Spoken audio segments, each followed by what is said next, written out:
Hey guys, welcome back to the channel. Happy Thursday. I forgot what day this is being posted for a second, which is so funny because it's tomorrow. Filming at the last minute, of course. We got a little article that we are going to go over today. My mental ain't mentalin', so I'm just chill today. I didn't dress up. I did do my eyebrows for you so you don't have to experience the half brows, but I'm in my PJs. Loving your body in a world where weight stigma helps sell GLP-1 drugs. Kind of a mouthy title. A lot of words there. So the experts that ABC consulted for their article include Virgie Tovar. She is a trainer / educator on weight-based discrimination and author of You Have the Right to Remain Fat, The Self-Love Revolution, and the Body Positive Journal. Side note, I do have a thought of maybe buying that book and reading it and doing a reaction to it, but I don't know if that's like too old because I don't even know when that came out. Expert number 2, Dr. Emma Beckett, registered nutritionist and senior lecturer in nutrition and food science at the Australian Catholic University. So a nutritionist. I kind of wanted to like dabble in being a nutritionist or a dietitian. The last time that I was on YouTube, I started following a bunch of people that were motivating me, like Obese to Beast and Abby Sharp. I realized she's like taboo, I guess. She made me want to be like a dietitian kind of, but then I kind of realized I'm not that interested in that. I am interested in it as far as like applying it to my life, so maybe it is something that I should look into, especially since I want to be a mom one day and be able to steer my family right. I mean, technically I can go ahead and start steering my husband right, so maybe I should look into that. And then the third expert, Professor Gemma Sharp, clinical psychologist and body image, eating, and weight disorder researcher with Adelaide University's School of Psychology. The pictures that they provide, I see all of us wear glasses. We are in the glasses gang. So drop some glasses emojis below if you too are in the glasses gang. Whether you're living in a body that's large or small, the rise of GLP-1 advertising and its use as a weight loss drug can give rise to big feelings and opinions. Big feelings. Isn't that what we say to like toddlers? Like, this is a big feeling right now, and then you teach them how to manage that. It's the big feelings pineapple. So that's interesting talk for adults, which is like the whole movement, you know? But granted, I guess they do want the children in their movement to corrupt the youth. Social media is awash with before and after weight loss content and pushy marketing from companies selling the drugs using advertising tactics labeled unethical by some health professionals. At the same time, experts say there are genuine medical reasons to take GLP-1s for weight loss. I do agree. Like, I know it helps people with PMOS. Zepbound helps people with sleep apnea. Wegovy helps people with adverse heart events like strokes and heart attacks and things of that nature. So I definitely agree that they do have uses. I see why experts do say that, because I know they can be used in certain situations if the benefits outweigh the risks. But if you don't know a lot about GLP-1s, they have some side effects that can be damaging for like your gut, your digestive tract, your gallbladder. If you don't have a gallbladder, you shouldn't take them at all. Fun fact is I do not have a gallbladder. I can't take them. So I don't know if maybe part of me is just like salty about that and not liking the GLP-1s. I don't know. And they put as like a little blurb below Virgie's picture. She runs corporate training on weight bias in the US as well. I genuinely wonder if that's something my company would adapt to, because they tend to adapt to some affirming things. I do wonder if that could ever be coming to a corporate office near me. Virgie says a recent weight loss ad caused her to abandon her weekend plans and instead spend time at the pool as a distraction. I mean, you still hang out by the pool. I mean, that's kind of sad if ads are derailing your day-to-day life. Like, that sounds like something that maybe you need to work on mentally, which you do need to take that into consideration and work on your mental health. You can't just let that run your life. Just seeing an ad, like I see these ads all the time for the weight loss drugs and they annoy me because I don't want them, and I always click the little 3 dots and say less of this or whatever the option is on the app. But it's not gonna ruin my day. The ad really upset her. She says, I just needed something that was going to completely take me out of my brain. So laying by the pool, I feel like I would be in my head. I guess unless you're listening to music or something, I don't know. Also, if you have weekend plans, shouldn't that get you out of your head?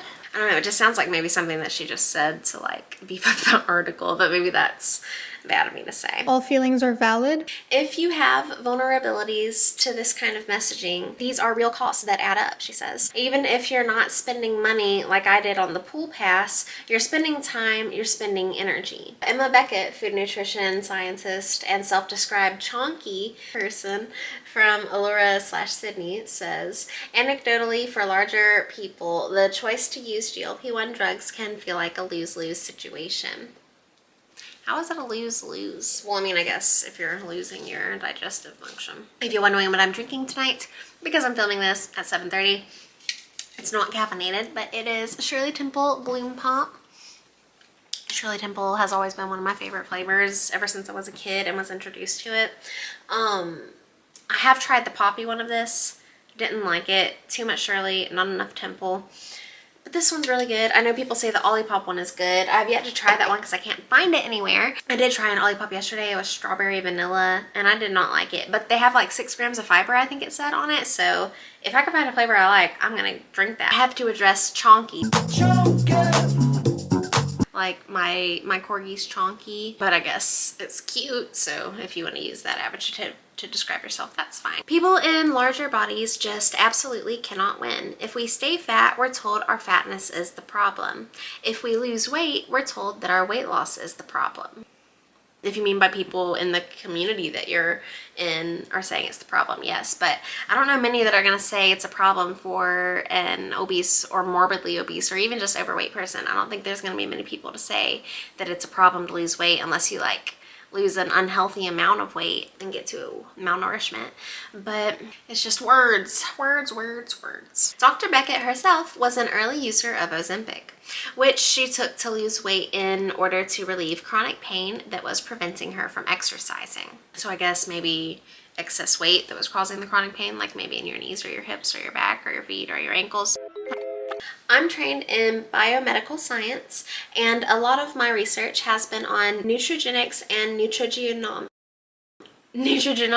looking at how genetic differences change the way we interact with food, she says. I always knew that I experienced food differently than other people. I knew that I had different levels of hunger and drives of hunger. We're all individuals. That makes sense to have different food cues.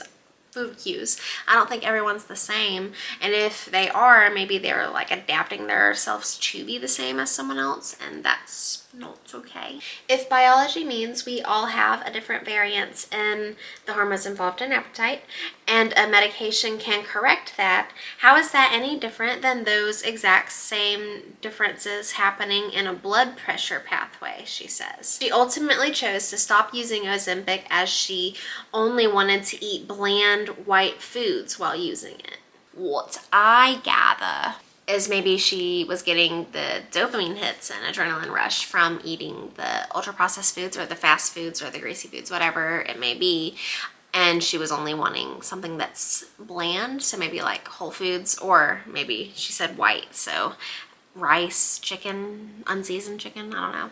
But that sounds, again, like a mental thing that maybe you need to work on, because if you're getting your dopamine from that, that's not necessarily good, because you should get it from fulfillment in your life, you know, from activity, from family, from friends, etc. But getting it from food just kind of means that you're in the food strictly for the pleasure of it. And if that's the case, you might be missing out on key nutrients and things that you need because you're not eating the whole foods and you're eating the ultra processed or fast foods. But I do wonder, are they saying Ozempic just because that's what everyone knows GLP-1 as and they're actually using the weight loss ones? Or are they using a diabetic drug for weight loss? Because I mean, people might be like, that's just the most effective one, so we need to have it. But you don't need to have it if you're not diabetic. I mentioned this when I was ranting in my There's No Magic weight loss drug video 4 years ago. You can check that out. In that video, I was mentioning how the only reason this is even happening is because Hollywood let out their secret that they're using this diabetic drug to lose their weight rapidly. And it made there be this massive shortage in Ozempic and later in Mounjaro because so many people were using the diabetics drug for their weight loss. And diabetics were going without their medications and everything. So Big Pharma, seeing the big money that they were getting from everyone wanting these for weight loss, pumped out a bunch of weight loss drugs. So you should be using weight loss drugs like Wegovy or Zepbound or don't know, whatever peptides, whatever, things that are slated for the weight loss. So hopefully they're just using it as a blanket term. That's probably just a high horse qualm that I have that caused my little bias in this crap to begin with. But I just felt like I should include that because they're using that word. But anyway, while this drug wasn't the right choice for her, she still believes people should be able to use it without judgment. Dr. Beckett says, the conversation about GLP-1 weight loss drugs and people who use them has gotten a bit silly. and ultimately, weight stigma is to blame. Everything's gonna be okay. so they're saying the irrational fear of wanting or not wanting to be fat is the reason to blame. And I don't think that's necessarily the case because, like we mentioned earlier in the article, there are some people that have conditions where they need a GLP-1 to assist them in their weight loss, and that's not weight stigma. But I do understand maybe where they're coming from, like the over advertisement, like what Virgie may or may not have been triggered by. The over advertisement of it is probably, you know, also playing on the people who have their own internalized weight bias or whatever. Third professional, Gemma Sharp, whose research at the Adelaide University is centered around body image, eating, and weight disorders, says weight stigma existed long before GLP-1 drugs, and there is strong evidence that it leads to negative health consequences. Tell me more. I'm not like so into my views and points to ignore that, so we're just gonna keep going, I guess, because I do want to hold space for that. Like Beckett, she says the GLP-1 drugs are not the enemy and is an advocate for their use where medically appropriate and supported by wraparound care. I do agree it should be medically appropriate. Wraparound care, I can come to the gist that they are essentially saying it needs to be something that multiple professionals are looking at. And I agree, like a mental health professional and your doctor, maybe even a specialist, like a endocrinologist. You do not need to know any more big words. Like a whole team to look at it before you take that drug, because like I mentioned, there are some severe side effects. But I do want to also point out the word or term wraparound care is generally something that they look at when they're looking at youth, like maybe in the state system or something like that. So like the definition in social services and healthcare, wraparound describes an intensive team-based holistic planning process for youth with serious emotional or behavioral difficulties. Not all of us are healed from our problems in our youth. So I do see why they use that term, even though it's technically a term for the youth. I agree that that should be a term for us all, because really we all have things that we probably need to work on, whether we want to admit that or not. They rely on people having a poorer body image in order to sell products, Sharp says. At the end of the day, weight stigma is a major social ill that affects people of all sizes, Tovar adds. How can you hold on to your hard-won or developing body positivity or acceptance in spite of it? Well, as I like to point out, body positivity is not just being positive and okay with your current state. While that is part of it, it is also being positive about the future of your body as well, and that self-love aspect of losing the weight if you need to, getting the muscle if you need to. We probably all need that. So in spite of it. So I recommend what I said earlier, clicking those 3 dots and then choosing the option to get rid of those ads or to limit those ads, because that does help. Ms. Tovar says diet culture in the era of GLP-1 drugs doesn't look like it did in 2016, when it was very spandexy and all about thin female bodies packaged in a very particular way. But the good news is, just like we all have become good at spotting it then, we can do that again, she says. Develop a simple phrase like, "This is an ad, not the truth." It's like a protective act. Yeah, you should be very aware. My goodness. Okay. The things you see on the internet, they don't always apply to you. They're not always real. And they're not always relevant. And there's a million other things you could say about the things on the internet. It doesn't have to be your truth. It's not a requirement. For the not the truth part, it depends, I guess, on what they're saying in the ad, because sometimes the ads are spitting facts, even if they end up trying to sell you something. There's lots of evidence that weight alone is not an accurate measure of health, and that people living in larger bodies can be fit and healthy. The thing about excess body fat is it has its own hormones that it sends out into your body, and it can cause mental health issues as well as like chronic inflammation, and puts extra physical strain on organs and joints.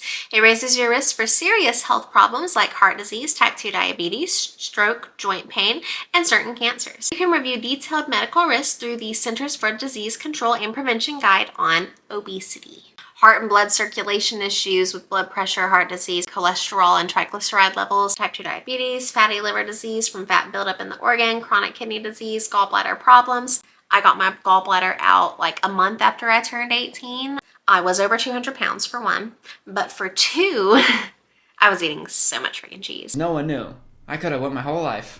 And I was obese basically my whole life on and off. Reasons why having excess body fat means you are not healthy. If appearance is dominating your sense of self, Professor Sharp says it might be time to take a step back and look at all the other things that make up who you are. Because when we're just talking about the outer shell, we're not talking about being kind, generous, being a great friend, being a great partner, she says. That's true. When we're talking about our outside and our health, we're not necessarily talking about the inside. But one thing that is true, when you love yourself, you have the ability to love others more because you have more of an understanding of what that means. You'll never share real love until you love yourself. And loving yourself is more than just the outside body positivity of accepting your body as it is, but loving yourself is recognizing and making changes and fixing things that are otherwise not going correctly or sustainably in your life. All those facts make up our self-evaluation. She says sometimes investing in other parts of yourself means that body image facet isn't quite as dominant. And I do agree, you should be investing in those other parts of yourself as well. Professor Sharp says focusing on the function over form is one strategy for building a body image that is more resilient to weight stigma. Not just what our body looks like, but what it allows us to do in life. Things that we enjoy, being with other people, etc. Focusing on those kinds of activities and thanking our body for what it does for us. We certainly don't thank our bodies enough. Thank you, body. Thank you. Weird. Putting some space between you and that kind of content is a great thing to do, she says. She also suggests setting boundaries if there's someone who is constantly making comments about your body, because we know that weight shaming can occur anywhere, the doctor's office, friends, and family. If your boundary is, I respect your choice, I don't want to hear about your weight loss, you have every right for that boundary to be respected. I mean, yeah, if you don't like hearing about that, tell the friend you don't like it. If they keep talking about that, cut them off if you want.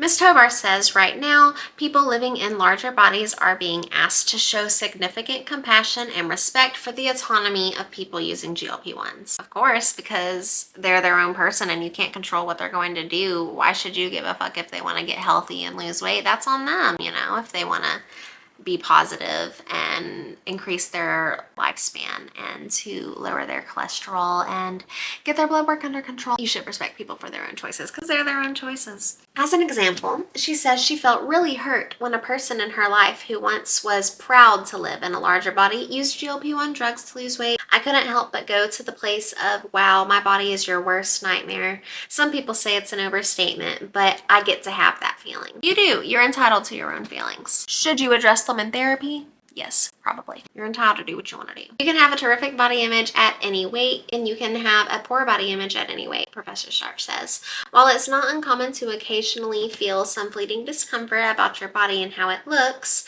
worrying about it constantly is a problem. That's right as well, and you should definitely work on that if you're constantly worried about your appearance. I personally have had most of my weight loss journeys were focused strictly on my appearance. They weren't focused on my actual health, obviously, because I did not do sustainable things, and a lot of the things that I did were, in fact, very unhealthy. So if you're constantly worrying about that, that is a problem, and I had to look inward and really do the personal work.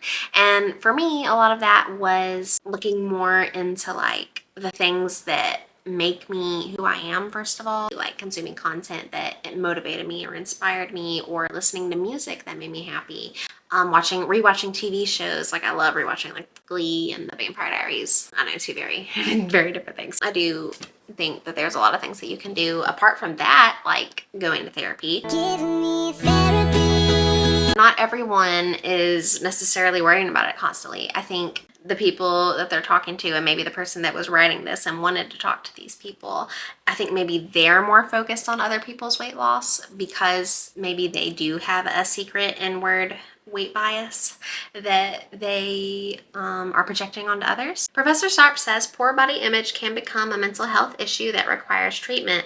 It is a psychological issue and should be dealt with appropriately. 100%. That is the end of that. Thank God.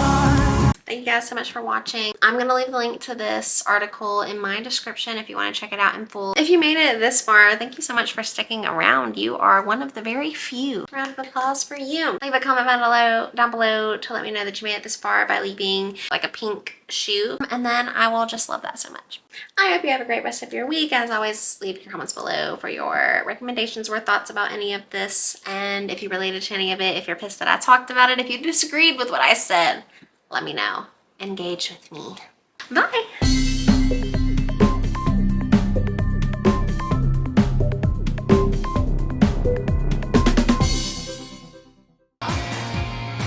Why be so hard?